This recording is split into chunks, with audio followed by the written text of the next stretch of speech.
crois qu'on n'est pas prêt pour cette nouvelle version de Vinicius. Malgré toutes les rumeurs sur un potentiel départ du Real Madrid, le gars il continue à travailler dur. Et comme vous pouvez le voir, il a commencé par changer sa coupe de cheveux. Un nouveau prime est en train d'être débloqué. Et du côté du Real Madrid, on nous informe que Franco Mastantuono aura un rôle important dans le plan de Xabi Alonso cette saison. Le média Diarios précise que Xabi Alonso compte sur lui pour l'aider à remplacer Bellingham lors de son absence. Il gagnera du temps de jeu en fonction de son niveau jusqu'à devenir titulaire. Et concernant le numéro 9 laissé par Kylian Mbappé, selon le média Diarios, le numéro 9 du Real Madrid devrait être porté par Hendrik cette saison, alors que Mastantuono lui hériterait du numéro 16. Toujours avec le Real Madrid les amis, les récents départs des jeunes de la Castilla ont rapporté 19,3 millions d'euros au Real Madrid, alors que la quasi-totalité ont encore 50% de leurs droits appartenant au Real Madrid, ou à minima des options d'achat prioritaires. Donc en gros, le Real Madrid les laisse partir, mais il garde quand même une main mise sur eux. Et on vient aussi d'apprendre que le Barça a décidé de créer un maillot spécial Classico. Tellement jouer contre le Real Madrid est spécial, ils ont créé un maillot spécialement pour ça. Donc le maillot devrait ressembler à ça. Dites-moi en commentaire si vous le trouvez beau ou non. Pour terminer les amis, voici les 3 nouveaux numéros 10 du côté de la Liga. Donc on a Alex Baena du côté de l'Atlético de Madrid, Lamine Yamal pour le FC Barcelone et Kylian Mbappé pour le Real Madrid.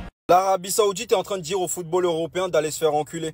Après Nathan Zézé qui a signé pour un salaire de 400 000 € hier en Arabie Saoudite, aujourd'hui on apprend qu'à 19 ans, Simon Bouabré va rejoindre Neom. Après avoir signé en 2005, là ils vont signer en 2006. Après je peux comprendre pourquoi ils ont du mal à refuser ces offres-là. Nathan Zézé avait 2 propositions sur la table. 72 000 € net par mois à Villarreal ou 400 000 € net par mois en Arabie Saoudite. Un salaire 5 fois et demi plus élevé pour le même métier. Je te comprends tellement Nathan. Là dites-vous c'est que le début, c'est les précurseurs du mouvement.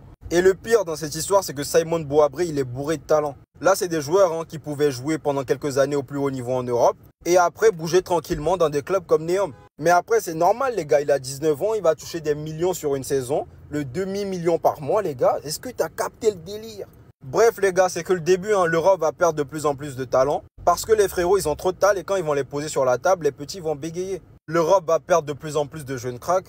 Et au final, ils auront raison parce qu'il faudra regarder les matchs en Arabie Saoudite. Cristiano Ronaldo et Lionel Messi viennent de se faire manquer de respect par elle. Comment on a pu lui laisser dire ça? Pendant que Cristiano Ronaldo est en train de prouver au monde entier que la Saudi Pro League est meilleure que la Ligue 1. Parce que oui, pour ceux qui vivraient dans une grotte, aujourd'hui Al Nasser a joué en match amical face à Toulouse. Et comme vous pouvez le voir, victoire d'Al Nasser, 2-1 grâce à un but de Cristiano Ronaldo. Un but marqué sur une belle action collective. Comme vous pouvez le voir, son coéquipier était sur le côté droit. La défense de Toulouse était complètement désorganisée. Et là, son coéquipier arrivait devant la surface. Il fait un centre. Et Cristiano Ronaldo, bien évidemment, était déjà bien placé. Il a juste eu à frapper le ballon, but. Et comme toujours, même si c'est un match amical, Cristiano Ronaldo n'oublie pas de célébrer comme il le faut. Écoutez.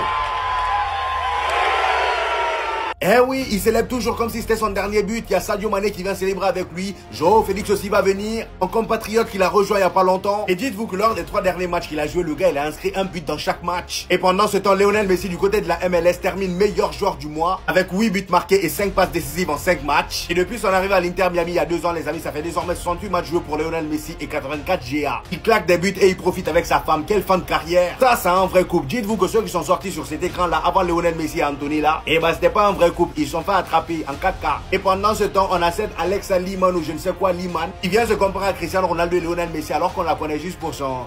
Voilà.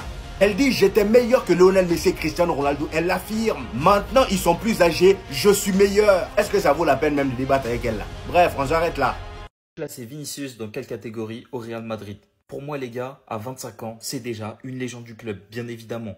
Si vous n'êtes pas d'accord avec moi, expliquez-moi en commentaire, mais moi je vais vous donner mes arguments. Déjà les gars, buteur en finale de Ligue des Champions contre Liverpool, le but du 1-0. Buteur en finale de Ligue des Champions contre Dortmund, le but du 2-0. Juste ça, ce serait suffisant pour dire que c'est une légende. Mais je vais continuer. Palmarès collectif, une Copa del Rey, 2 LDC, 3 Liga, 3 Supercoupes, 2 UEFA Supercoupe, 3 Intercontinental Cup. Palmarès collectif, c'est déjà monstrueux. Ensuite, palmarès individuel, meilleur jeune de la Ligue des Champions en 2022, meilleur joueur de la Ligue des Champions en 2024. Présent dans 3 équipes types de Ligue des Champions, 3 ans d'affilée les gars, c'est une dinguerie. Il a gagné le trophée The Best en 2024 et il s'est fait voler le ballon d'or par Rodri, on n'oublie pas. Après la finale contre Pachuca, il avait sa stat, impliqué dans 13 buts lors des 12 finales. Vini a des performances légendaires, son triplé contre Dortmund cette saison, son triplé en Supercoupe contre le Barça. La performance contre Kimmich, 0 GA mais il a traumatisé. Doublé contre Liverpool à Anfield quand on était en train de perdre. 3 buts contre Liverpool. Quand on était sous Zidane. Et les gars, j'en passe parce que juste le plaisir qu'il nous donne sur le terrain quand on allume la télé. Vraiment les gars, pour moi, pour toutes ces raisons, Vinicius Junior est déjà une légende du Real Madrid.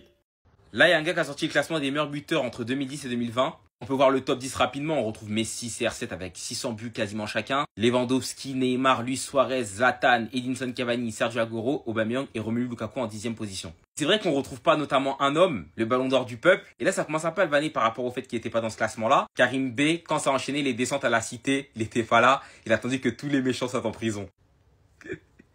Et c'est vrai qu'il y a un truc qui est un peu dommage dans la carrière de Benzema, c'est qu'il n'ait pas atteint ce niveau-là plus tôt.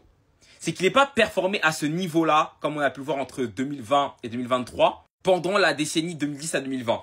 Parce que moi, je vais vous dire la vérité, hein, quand je regardais le football dans cette période-là, Karim Benzema, c'est vrai que dans le jeu, il est très fort. Des neufs que je trouvais meilleurs que lui, je pouvais en sortir beaucoup. En Liga, pour dépasser la barre des 20 buts, c'était galère. C'est pas qu'une raison de oui, il avait CR7, du coup il pouvait marquer. Non, il pouvait marquer. Je dis pas qu'il pouvait être le meilleur buteur du Real, non. Il pouvait au moins dépasser les 20 buts en championnat par saison, c'était possible. Ce qui fait qu'aujourd'hui, quand on le compare avec les autres neufs, ça devient compliqué. Les joueurs comme Lewandowski, Suarez, etc. Parce que quand il y avait l'ère de ces joueurs-là, quand tout le monde était fort, lui était bon, mais sans plus. Mais du coup, quand tout le monde s'est fatigué, tout le monde a vieilli, c'est là qu'il a surperformé, c'est là qu'il a évolué à un niveau faramineux. Ce qui fait que c'est difficile de le juger. Parce que quand tout le monde était chaud, il était dans la jeunesse, mais quand tout le monde a vieilli, il a profité. Lui-même, il a progressé. C'est pour ça qu'à chaque fois qu'on le compare à d'autres joueurs, j'ai du mal. Même si voilà, il a des achèvements de fou, ballon d'or, ça, félicitations à lui.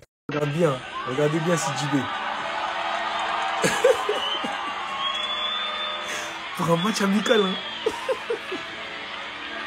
En fait, moi, le sourire, je le reconnais, Djibril, je suis désolé. C'est le sourire d'un mec, c'est le plus beau jour de sa vie.